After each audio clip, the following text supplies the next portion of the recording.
আজকে আমি আলোচনা করব ইরান নিয়ে, কারণ এই মুহূর্তে এই দেশটা নিয়ে আলোচনা করা যথেষ্ট প্রয়োজন পড়েছে আর জন্মও দিচ্ছে একাধিক প্রশ্নের।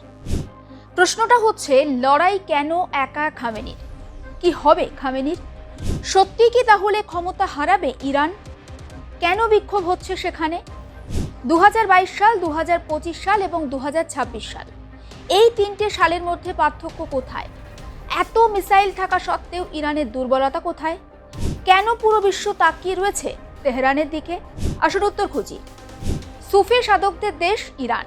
ইরান এমন একটা দেশ যারা একসময় মাছ ধরার নৌকা পর্যন্ত বানাতে পারত না, আর আজ সেই ইরান নিজস্ব প্রযুক্তিতে ক্ষেপণাস্ত্র বানায়। আর এমন ক্ষেপণাস্ত্র তারা বানাচ্ছে যা দেখলে পুরো বিশ্বের চোখ ছানাবড়া হয়ে যায়। এই মাস ছয়েক আগেই খামেনির ইরান, ইসরায়েল আর আমেরিকার সামনে একেবারে মাথা উঁচু করে দাঁড়িয়েছিল। আঘাত এসেছিল, হুমকি এসেছে, কিন্তু ইরান তখনও দেখিয়েছে সে কারো কাছে মাথা নত করার দেশ নয়। আজ খামেনি বিপদে। পাশে নেই তার মিত্র রাশিয়া, চীনের মতো পুরনো বন্ধু দেশ। আজ খামেনির লড়াই একার লড়াই। কি হবে খামেনির? ইরান কি সত্যিই তার ক্ষমতা হারাবে? জানাবো আপনাদের। যেসব দেশ এবং শক্তি এতদিন ইরানের ওপরে ভর করে দাঁড়িয়েছিল, তারা কি একদিনে শূন্যতা হারিয়ে যাবে বা শূন্যতায় হারিয়ে যাবে? ইরানের এই বিক্ষোভ কেনই বা শুরু হলো? এই আন্দোলনের শুরু কিন্তু অর্থনীতি থেকে। 2025 সালে ইরানের মুদ্রা রিয়াল ভয়াবহভাবে পড়ে যায়। ডলারের বিপরীতে রিয়ালের মান কয়েক গুণ কমে যায়। মুদ্রাস্ফীতি 60% পৌঁছে যায়। আমদানি করা খাবার, ওষুধ এবং জ্বালানির দাম হঠাৎ করে আকাশ ছোঁয়া হয়ে ওঠে। প্রথমে বিক্ষোভ শুরু হয় তেহরানের ঐতিহাসিক গ্র্যান্ড বাজারে। ব্যবসায়ীরা তাদের দোকান বন্ধ করে দেন, তারা রাস্তাতে নেমে এসে বিক্ষোভ দেখান। আর সেখান থেকে সেই বিক্ষোভ ছড়িয়ে পড়ে তরুণ সমাজ, শ্রমজীবী মানুষ এবং ছোট শহরগুলিতে। আজ ইরানের 31টি প্রদেশেই বিক্ষোভ চলছে। বিশ্লেষকরা এই বিক্ষোভকে বর্তমান শাসন ব্যবস্থার জন্য অস্তিত্বের সংকট হিসাবে দেখছেন, আর এটাই সবথেকে ভয়াবহ। 2025 সালে ইসরায়েলের সঙ্গে ইরানের 12 দিনের সরাসরি যুদ্ধ হয়। পরমাণু কেন্দ্রে হামলা ইরানের তথাকথিত প্রতিরোধের অক্ষ কিছুটা হলেও দুর্বল করে। 2022 সালেও হামলা হয়েছিল ইরানে, তবে 2022 সালের চেয়েও ভয়ঙ্কর এবারের আন্দোলন। কিন্তু কেন? 2022 সালে আন্দোলন হয়েছিল সামাজিক অধিকারকে ঘিরে, আর 2026 সালে সেই আন্দোলন হচ্ছে রাষ্ট্রের বৈধতা ঘিরে। মানুষ এখন প্রশ্ন করছে, দেশে যদি এতটা শক্তিশালী ক্ষেপণাস্ত্র থাকে, তাহলে সাধারণ মানুষ কেন দিন দিন গরিব হচ্ছে?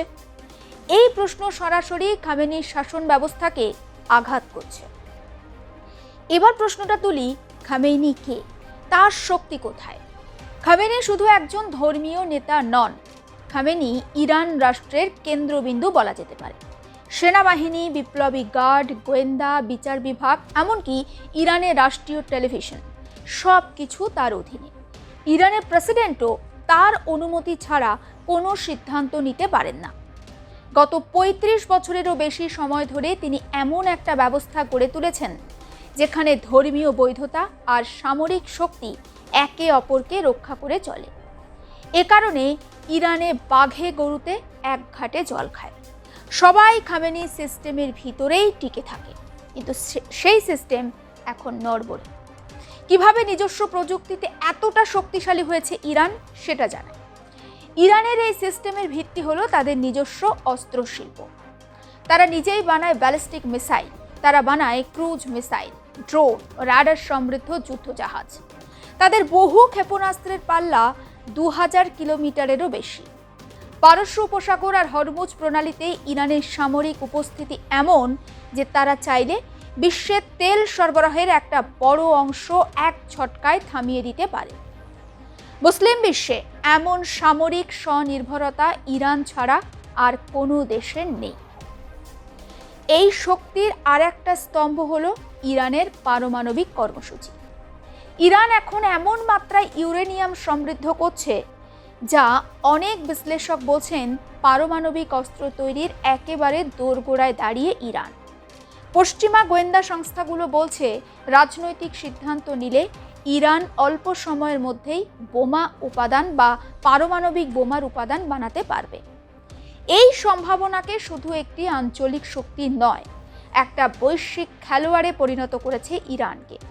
মধ্যপ্রাচ্যে ইসরায়েল বা পশ্চিমা প্রভাবের বিরুদ্ধে ইরানের কঠোর অবস্থান তাকে একটি বিশেষ প্রতীকে পরিণত করেছে।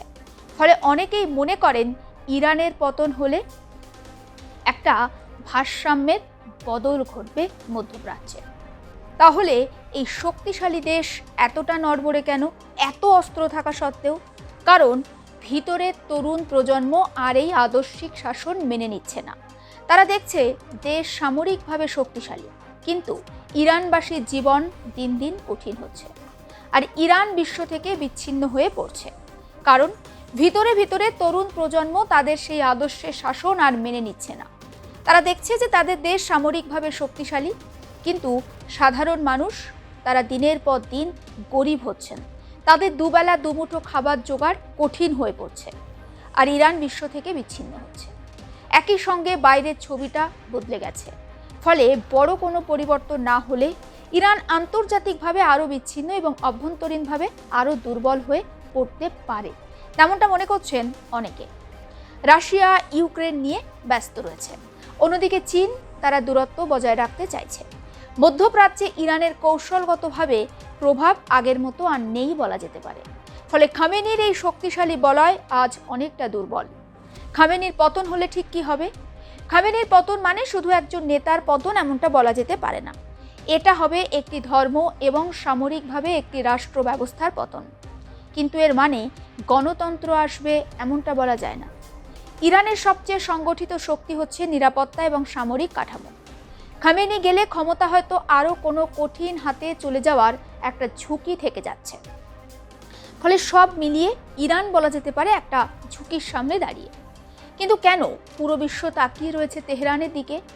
কারণ ইরান শুধুমাত্র একটি দেশ নয়, এটি পারস্য উপসাগর, হরমুজ প্রণালী, তেল আর আঞ্চলিক শক্তির একটা ভারসাম্য বলা যেতে পারে। বিশ্বের মোট তেলের প্রায় 20% এই সরু পথ দিয়ে প্রবাহিত হয়।